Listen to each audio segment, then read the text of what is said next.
big segments of the public feel like they caught us in something and as scientists and we won't admit it. And they're not just pissed off, they're kind of like done. I hear it all the time. And again, this isn't the health and wellness supplement taking, anti-woke crowd. This is a big segment of the population that is like, I don't want to hear about it. I don't care if labs get funded. I want to know why we were lied to or the scientific community can't admit fault.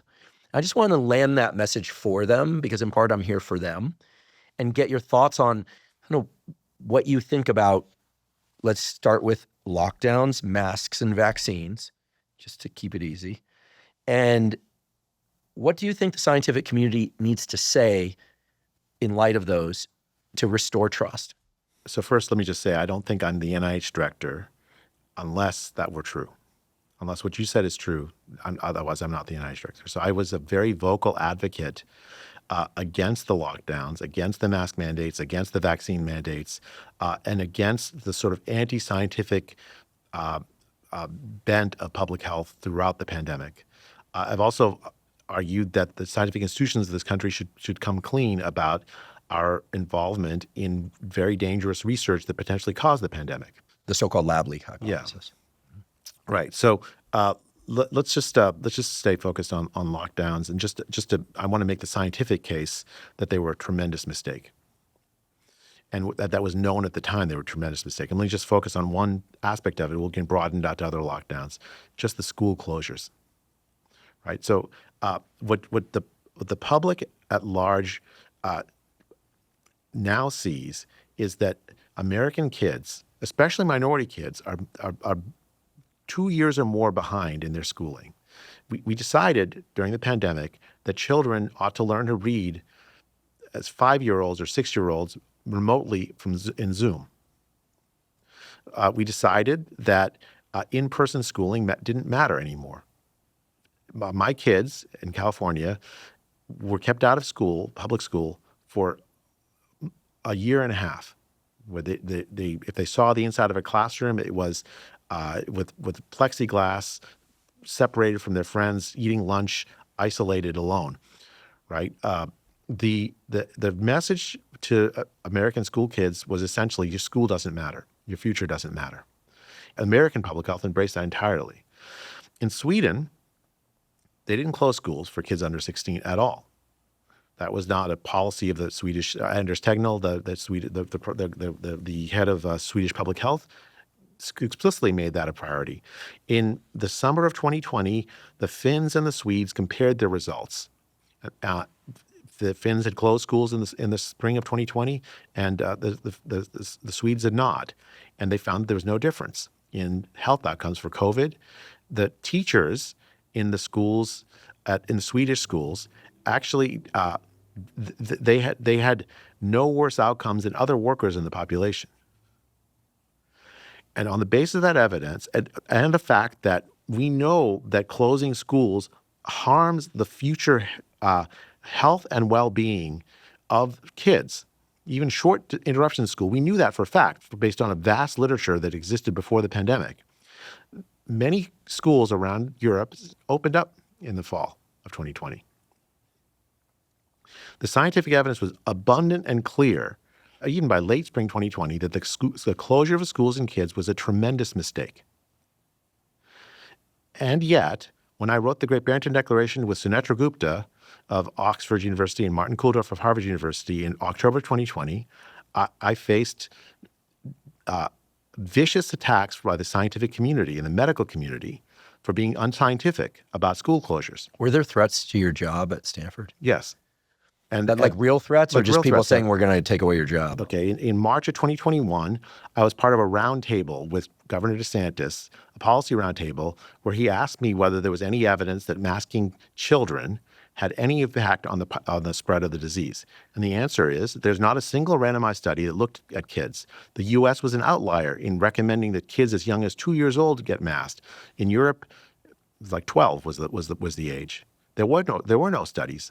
In response to that, 100 of our colleagues signed a secret petition, effectively asking the president of the university to silence me. were you contacted by the university administration? No, I found out about the petition from a couple of my friends who leaked it to me, and then I went to the press and said, "Look, you should go ask the president about this." And he had to say that he had this mealy-mouthed statement about academic freedom, but also essentially that it's really important that we obey public health authorities or something. So like political, like political speak, boilerplate right? speak. Yeah, and in 2020, I'd been subject to all kinds of sort of attacks on me. I mean, I don't want to relitigate this history, but I'll just say that Stanford failed the academic freedom test. It didn't hold a scientific conference on COVID with alternative viewpoints, with viewpoints that were anti-lockdown until 2024 when I organized it, even though I asked to have a conference in 2021 and 2022. But your job security wasn't threatened in a direct sense. No, that's not true. No one came along and said, "Hey, like quiet down, or else you're going to lose your job." So in that sense, you had academic freedom from the top. That's not true. So I was asked to stop going on the press in 2020. I was by the dean of the university, dean of the medical school, right? My academic freedom was pretty directly threatened. I wrote and published a study on measuring antibodies in the population, a study that's now replicated dozens of times around the world. And I was essentially ordered to redo that study. They interfered even before I had sent the paper in for publication. When I say they, I mean the administration of the medical school. I mean, my academic freedom was pretty directly attacked. And I wrote a piece with how Stanford failed the academic freedom test. You can go read it if folks who want to read about it. Again, I don't want to relitigate the past. No, I ask. Listen, I'm not trying to dig for dirt. I ask because, I never saw a petition cross my email path. I did see a petition pass my email path about Scott Atlas, who was in our Department of Radiology. He's a physician, as you know, and was appointed Trump's coronavirus task force. Head of Trump's coronavirus task force. And then there was a petition basically asking him to take away his job. I don't know what it was, but that passed through. But I see a lot of petitions pass through my email. And as everybody knows, and the press has pointed out, I'm not great at email and communications. But I guess the reason I ask is academic freedom means many things. Like, can you tweet what you want to tweet? I guess I don't call them tweets anymore. At the time, could you tweet what you wanted to tweet? Could you continue to do the science that you were doing? Could you did you continue to collect a salary? It sounds like you were able to keep your job, but there was some pressure to not communicate your ideas. Is that about right? Yeah. Okay. I mean, or that there's a threat to my job as well. I think the issue here is one of like, imagine what there's a sense of like positive and negative academic freedom. A negative academic freedom means there's no active attack on me and my capacity to do work. I think Stanford failed that as well. Like there was an active attack on me. So for instance, there was a poster campaign all around campus with my face on it, essentially accusing me of killing people in Florida for advising Governor DeSantis that there was no evidence that masking children benefited anybody. Right? And essentially it was a threat. It was like I at the same time, I was getting death threats from people. The former head of the NIH wrote an email to Tony Fauci 4 days after we wrote the Great Barrington Declaration, calling for a devastating takedown of the premises of the Declaration, and then that resulted in essentially press propaganda pieces, the New York Times and elsewhere, essentially mischaracterizing what the Great Barrington Declaration said, which was to protect older people better and open schools. Let kids go to school. Essentially mischaracterizing is in a propagandist way. We're saying we want to let the virus rip. And that led to death threats against me. At the same time, there's this poster campaign all around campus. I called the campus police. I told the department, the folks in the department of the medical school that this was happening. And their response was to send me to a counselor to reduce my online presence. So Stanford absolutely failed during the pandemic. In 2020, the former president, John Hennessy, approached me wanting to organize a discussion, like some sort of like panel, where different perspectives about how to manage the pandemic, the lockdowns and elsewhere, could be had. And even he couldn't get this organized. Hennessy couldn't? No. And Hennessy is one of the most beloved presidents of No, Stanford ever. I have tremendous admiration for him, but the pressure was absolutely enormous. Like the fact that he approached me at all was actually a credit to him. He's one of the few officials at Stanford who approached me during the pandemic to try to allow me to have. I mean, I might have been right or wrong. It turns out I was right, but in principle, that Stanford should have had those debates in 2020. We had prominent faculty, people like Johnny Anidi, Scott Atlas, and others, Michael Levitt, who were opposed to the lockdowns, and yet we couldn't get a hearing. Yeah, Levitt reached out to me at one point. As I've been criticized for before, with this podcast, I mainly focused at that time we launched in 2021 on ways to deal with anxiety, circadian rhythm, sleep, because people were dealing with those issues. I'm not a virologist, so I couldn't talk about virology or epidemiology, but Andrew, it wasn't on you to put us on a platform. It was on the Stanford University administration to organize discussions and debates on the most important topics of the day, and that included in 2020 were school closures the right approach. I read comments enough and get calls and emails that I do read enough to know that when people hear this, their minds will go to questions about what is the incentive, financial or otherwise, for Stanford to not allow you to have these discussions? Or let's broaden the discussion for any university for that matter, right? I mean, Stanford's not the only university on the planet. For a panel, a discussion about these issues to be held. Well, we have a health policy department.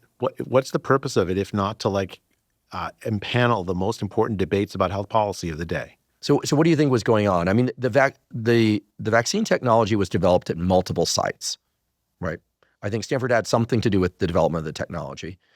There were other universities that were involved in the development of the technology as well, right? And I think in the back of this conversation, I know what's buzzing. Let's just be direct here. You and I there was a vaccine mandate. Everyone this is 2020. This is 2020, before. a bit right. But eventually there was a vaccine mandate. If you wanted to keep your job, unless you had a religious or other, a medical reason, religious or medical reason, you were told you had to take the vaccine. People did what they did. Some people did. Some people, I know colleagues that falsified cards. I know colleagues who got 9 vaccines. Everything in between, right? But there were mandates. So to be clear, you were opposed to the lockdowns. Yes. And you were opposed to vaccine mandates. Yes. Were you also vocal about that? Yes. Because that's even touchier. I was an expert witness in a number of cases on the vaccine mandates, including one that reached the Supreme Court and overturned the OSHA vaccine mandate. I was vocally opposed to the vaccine mandates. I was vocally opposed to the mask mandates. On the lockdowns, I was vocally opposed to the school closures. I emphasized the harm that the lockdowns did to the world's poor.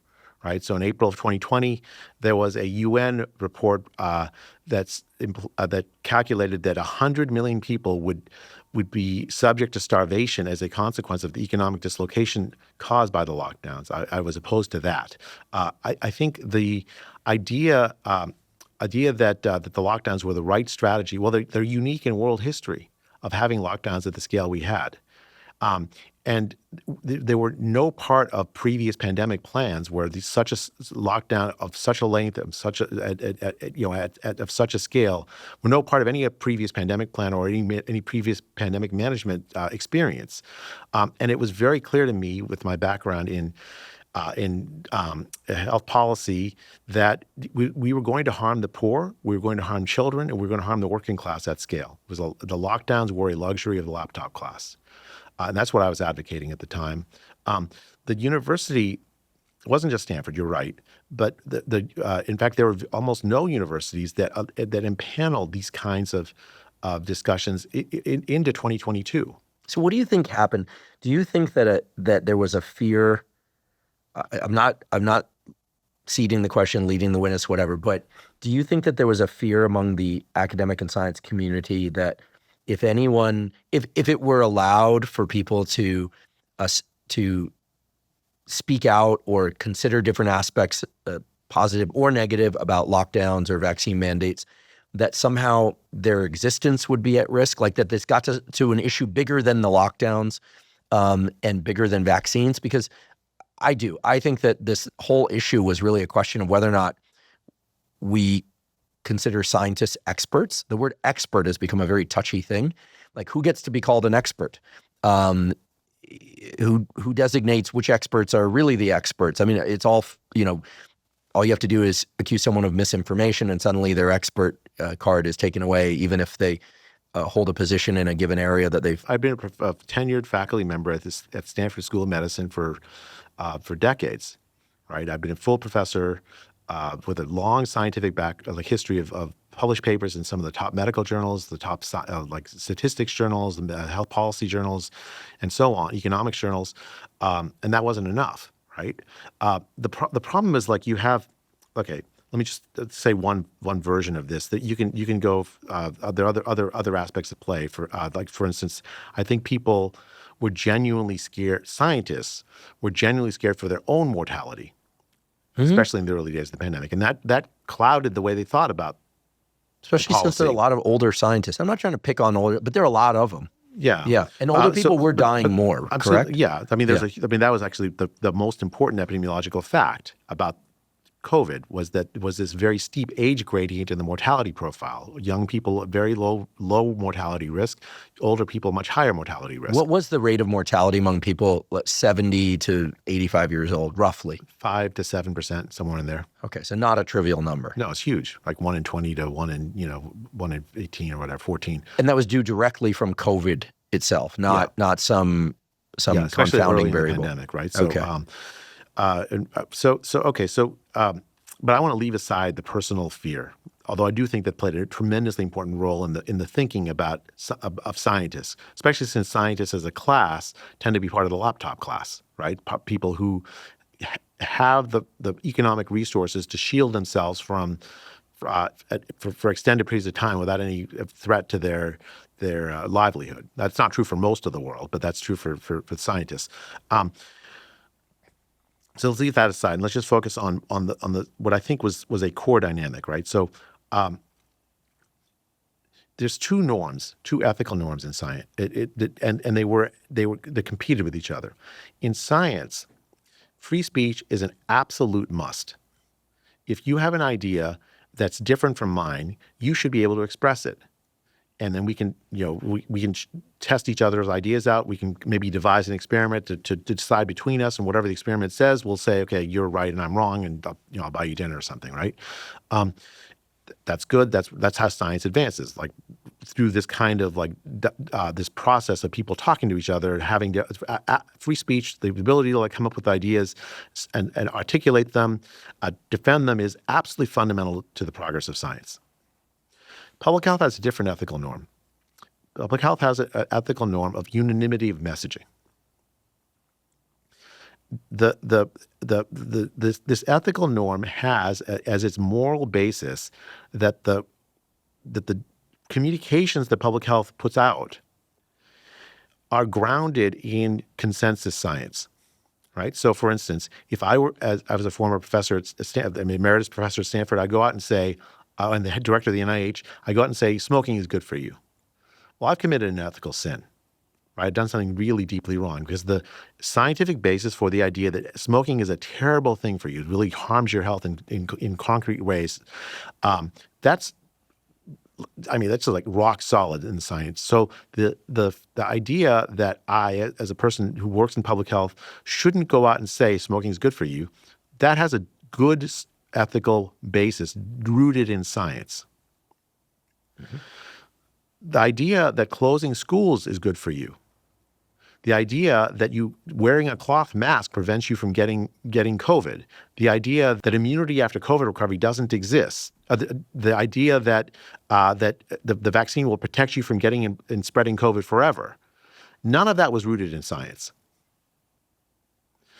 And yet, the public health authorities of this country decided that they were going to enforce the same kind of ethical approach, sort of ethical constrictions on those topics as they do to smoking.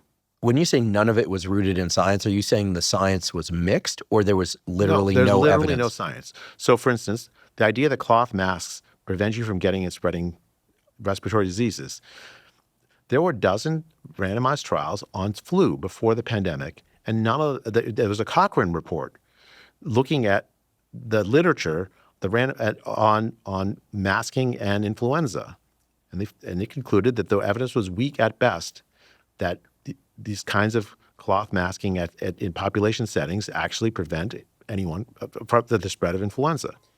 I heard a number of people say, like, what's the big deal about wearing a mask? There was also that argument. It's not the same thing as a vaccine. It's like, it's a mask. Well, you could argue over inhaling excess carbon dioxide. You're not, you're not getting smiles. You're not social interaction. Listen, I'm just opening this up for sake of consideration. Why did the masks become such an issue? Was it because it was a mandate? Is that what it's really about? The mandate mattered. But I'll say there were harms, some of which were recognized, some of which were not. So, like, for instance, I heard from parents of autistic kids hearing impaired kids that the mask wearing impaired the ability of the kids to learn to lip read. Right. So it seems illogical. Yeah. I heard, but it's also true that if you adopt and embrace